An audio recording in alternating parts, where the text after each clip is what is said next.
ముంచుకొస్తున్న super El Nino. ఇంతకుముందు ఆ వార్త ఏం చేసాం, అక్కడ దాన్ని ఇక్కడ రాకూడదని లేదు. సరఫరా ఎక్కడ మంచిదైతే అక్కడ వెళ్తూనే ఉంటుంది.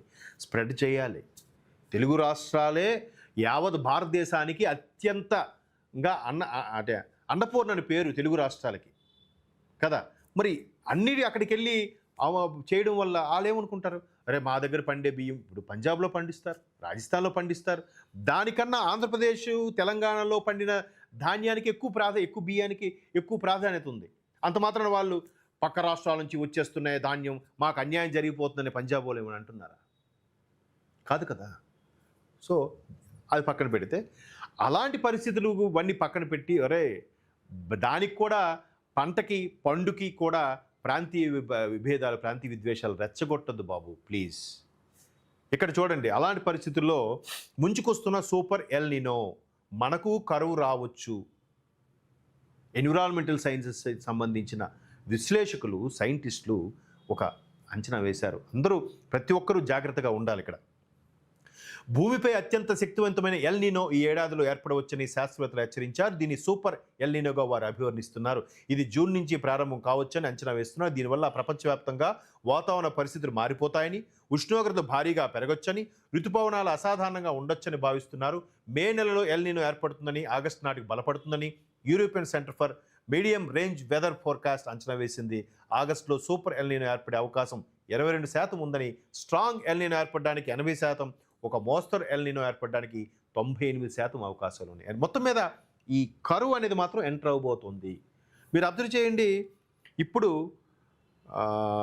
మనకి తెలంగాణలో గత నెలలో వర్షాలు పడ్డాయి. ఇప్పుడు ఆంధ్రప్రదేశ్లో ఉత్తరాంధ్రలో వర్షాలు పడుతున్నాయి, వడగండ్ల వానలు పడుతున్నాయంట. అంటే కాలమాన పరిస్థితుల్లో మార్పులు వస్తున్నాయి. ఋతుపవనాలు ఎప్పుడో మే ఎండింగ్కో జూన్ ఫస్ట్ వీక్కో కేరళలో తాగుతున్నాయి. ఆ తర్వాత మనకి జూన్ ఎండింగ్ కల్లా జూలైలో వర్షాలు పడతాయి అనుకునేవాళ్ళం.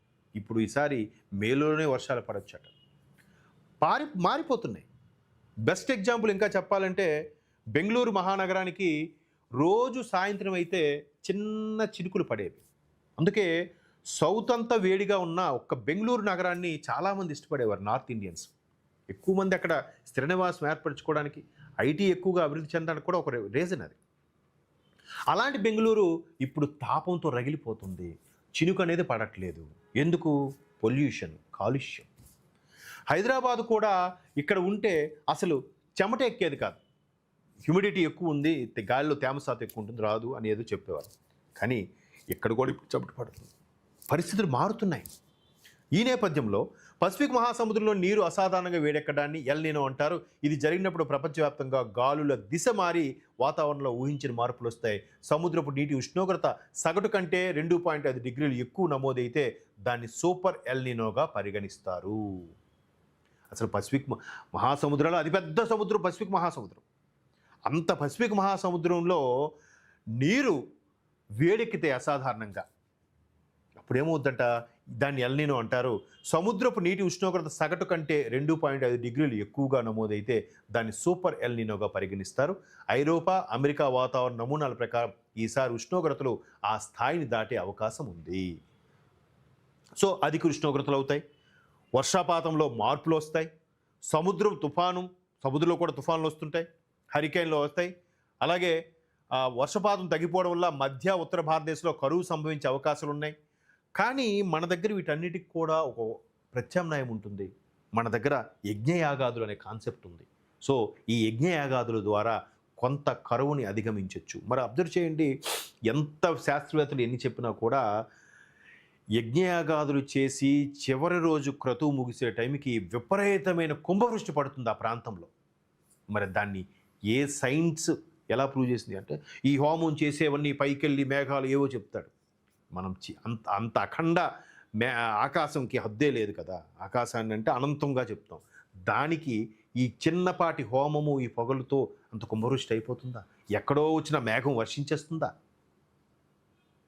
సో ఇట్లాంటి ప్రత్యామ్నాయాలు మన దగ్గర ఉన్నాయి. వాటన్నిటినీ అధిగమించి చాలా దేవాలయాల్లో శాంతి పూజలని కానీ, ఈ వర్షాల కోసం హోమాలని కానీ నిర్వహిస్తారు. కాబట్టి మనం ఆ కరువుని అధిగమించవచ్చు అనుకుంటున్నాం.